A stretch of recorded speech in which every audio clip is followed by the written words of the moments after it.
अब हम लोग भौतिकी में जो पाठ 2 शुरू किए थे, प्रकाश का अपवर्तन, उसमें से कुछ पढ़ाई हो चुकी थी, लेकिन हमको जहाँ तक याद है कि अब आपको उसके आगे यह चीज़ बतलाना है कि जब प्रकाश की किरण एक पारदर्शी माध्यम से होते हुए दूसरे पारदर्शी माध्यम के जब ऊपरी सतह पर पड़ती है और लंबवत पड़ती है तो उसका अपवर्तन कैसे होता है, उसके बारे में हम बताना चाहते हैं।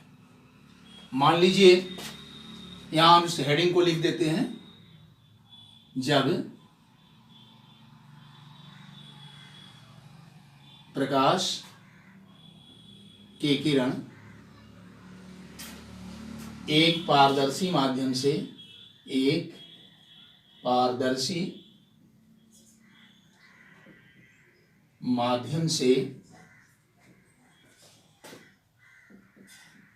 होते हुए दूसरे पारदर्शी माध्यम के ऊपरी सतह पर लंबवत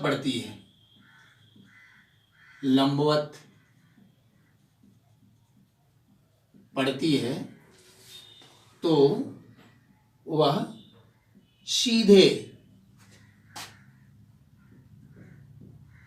निकल जाती है।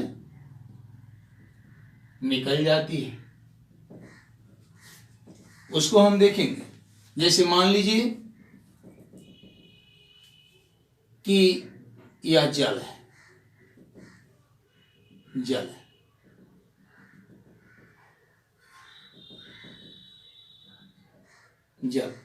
यह भी एक पारदर्शी माध्यम है। इसकी ऊपरी सतह यह है, ये ऊपरी सतह बना रहा है, जल का ऊपरी सतह है, और यह वायु है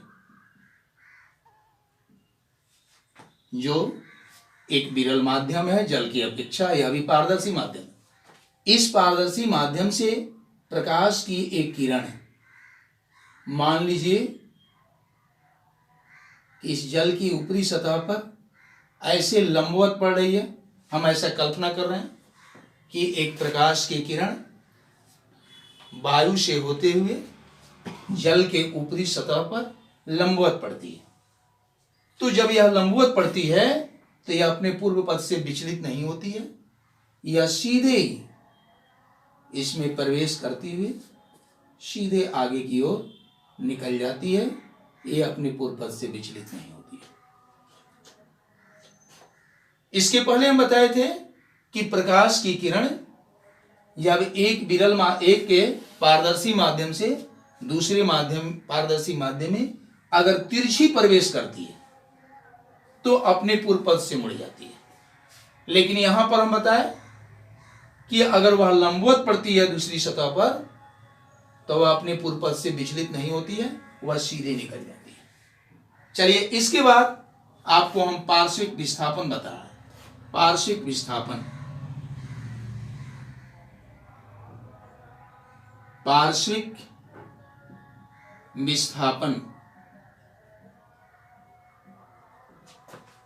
लेटरल डिस्प्लेसमेंट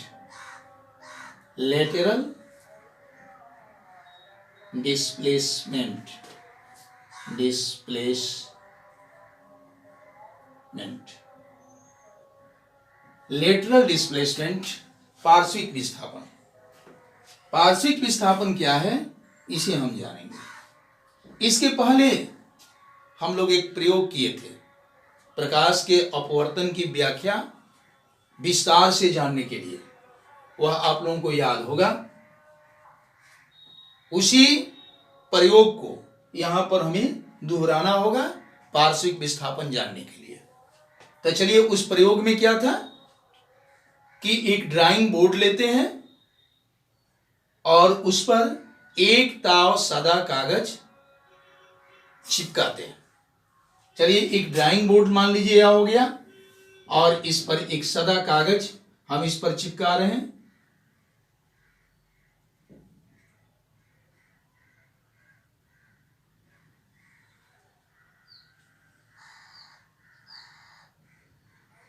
मान लीजिए यही सादा कागज है, इसको मैंने चिपका दिया।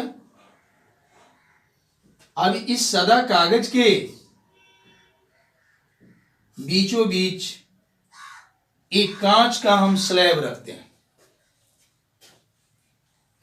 कांच के स्लैब के लिए हम जो है एक मोबाइल के कवर मान लेते हैं कि यही कांच का स्लैब है जो आयताकार है। इस स्लैब को हम बीचों बीच रख करके और एक इसकी परिसीमा हम खींच लेते हैं। परिसीमा हम खींच लेते हैं इस स्लैब का। उसके बाद इसके ऊपरी परिसीमा के निकट दो पिन को हम गाड़ते हैं। एक पिन मान लीजिए P1 गाड़ते हैं और दूसरा पिन मान लीजिए P2 गाड़ते हैं। और इसी परिसीमा के निचले सतह पर दो पिन हम और गाड़ते हैं, जो इस प्रकार होगा कि वह P1 और P2 के सिद्ध में होगा। यानी P3 और P4 दो ठो और हम पिन गाड़ते हैं, जो इस स्लैब से देखते हुए P1 और P2 पिन के सिद्ध में। मान लीजिए कि वह P3 और P4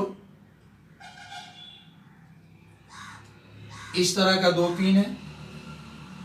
अब स्लैब को हम हटाते हैं और P1 से P2 को मिलाते हुए आगे की ओर बढ़ाते हैं। P2 से P1 को मिलाते हुए हम आगे की ओर बढ़ाते हैं।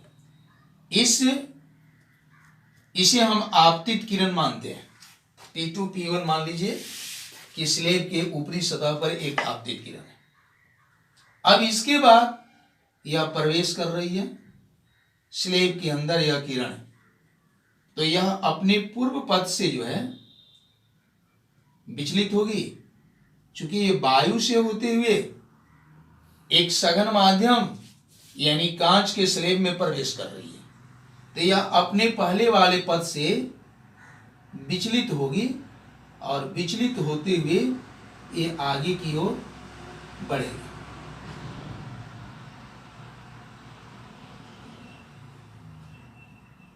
ऐसे आगे की ओर बढ़ेगी।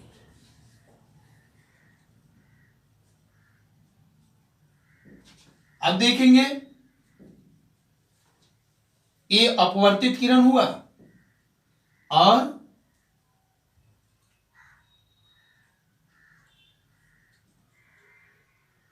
P1 जहां आपतित किरण है उस आपतन बिंदु पर एक अविलंब हम खींचते हैं, एक अविलंब खींचते हैं और फिर यहां कांच के अंदर या अविलंब खींचने की कोई आवश्यकता नहीं है, चूंकि हमको पार्श्विक विस्थापन दर्शाना है, इसलिए इसको ज्यों का त्यों रहने दीजिए। चलिए अब जो है एक किरण जो कांच के अंदर अपवर्तित होती है, ये फिर जब कांच से निकल करके बाहर आएगी तो इसको अपना सीधे निकलना चाहिए, लेकिन ये सीधे ना निकल करके अपने पूर्व पथ से फिर विचलित होगी और ये ऐसे आगे की ओर निर्गत होगी किरण। ये P3 हो गया और ये किरण P4 हो गया। अब आप देखिए जो आपतित किरण है उसको आगे की ओर सीधे हम बढ़ाते हैं, सीधे आगे की ओर हम बढ़ाते हैं। और जो निर्गत किरण है इसको हम सीधे पीछे की ओर बढ़ाते हैं, सीधे हम पीछे की ओर बढ़ाते हैं। मान लीजिए कि निर्गत किरण को हम L तक बढ़ाते हैं और आपतित किरण को M तक बढ़ाते हैं।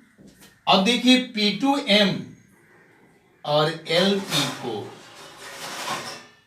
दो समानांतर रेखाएं हैं और इन दोनों समानांतर रेखाओं के बीच की जो दूरी होगी, लंबवत दूरी, उसी को हम पार्श्विक विस्थापन कहते हैं। इसे हम पार्श्विक विस्थापन कहते हैं, पार्श्विक विस्थापन कहते हैं। इस तरह से हमने क्या देखा कि आपतित किरण और निर्गत किरण ये दोनों एक दूसरे के समानांतर है और दोनों के बीच के जो लांबिक दूरी है, लंबवत दूरी है, उसी को हम पार्श्विक विस्थापन कहते हैं, यानी लेटरल डिस्प्लेसमेंट कहते हैं। अब तो आप समझ गए लेटरल डिस्प्लेसमेंट क्या है। अब देखिए एक चीज और बताएंगे आपको। लेटरल डिस्प्लेसमेंट जो है क्या क्या चीज पर निर्भर करता है।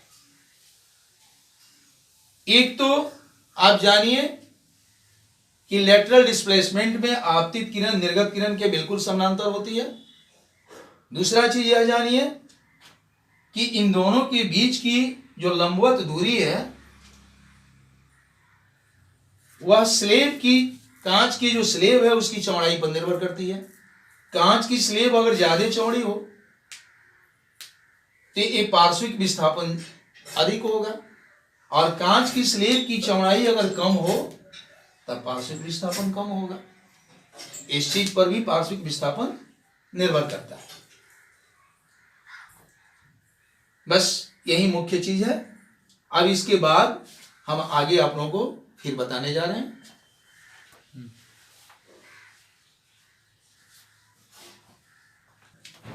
इसके बाद आप लोगों को हम जो है अपवर्तनांक पढ़ाने जा रहे हैं, उस पर ध्यान देंगे। अपवर्तनांक, रिफ्रैक्टिव इंडेक्स, रिफ्रैक्टिव इंडेक्स, अपवर्तनांक। अपवर्तनांक क्या है? यह किसी दो पारदर्शी माध्यम में प्रकाश के किरण के चाल का अनुपात है। जैसे मान लीजिए कि हमें कांच का अपवर्तनांक निकालना है, तो हम क्या करेंगे? तो कांच का अपवर्तनांक निकालने के लिए शून्य में प्रकाश का जो चाल है उसमें और कांच में जो प्रकाश का चाल है उसका, इन दोनों का हम अनुपात निकालेंगे और दोनों का जो अनुपात होगा वही जो है कांच का अपवर्तनांक होगा। यानी किसी पारदर्शी माध्यम का अपवर्तनांक निकालने के लिए शून्य में प्रकाश की चाल में हम भाग करते हैं। जिस पारदर्शी माध्यम का अपवर्तनांक निकालना होता है उस पारदर्शी माध्यम में प्रकाश की चाल से, यानी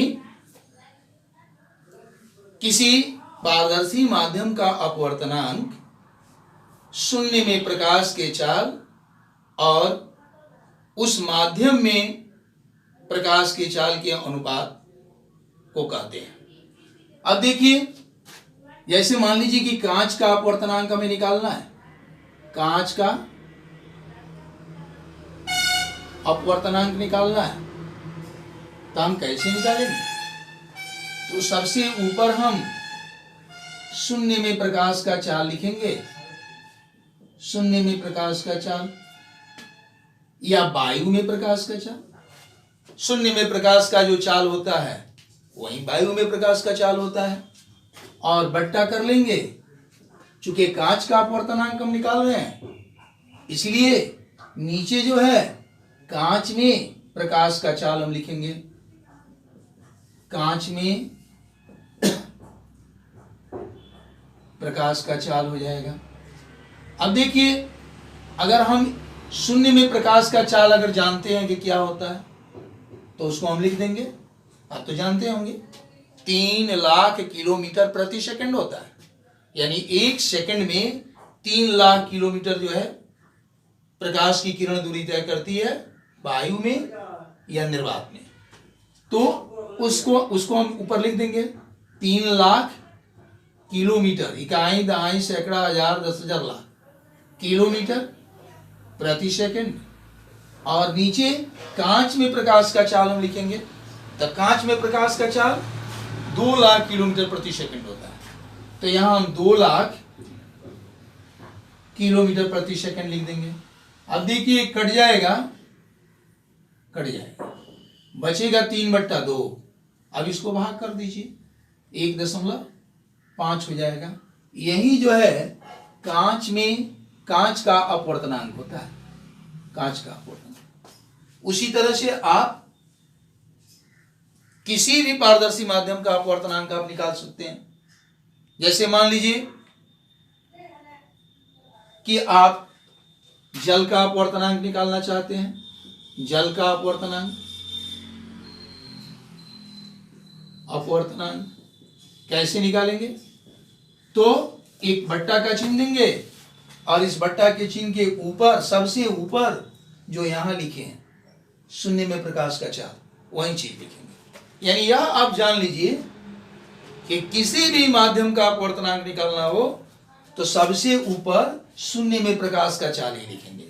इसलिए यहां भी हम लिखेंगे शून्य में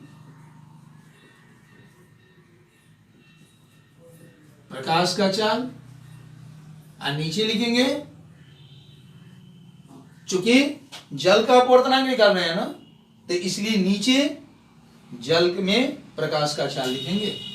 जल में प्रकाश का चाल लिखेंगे।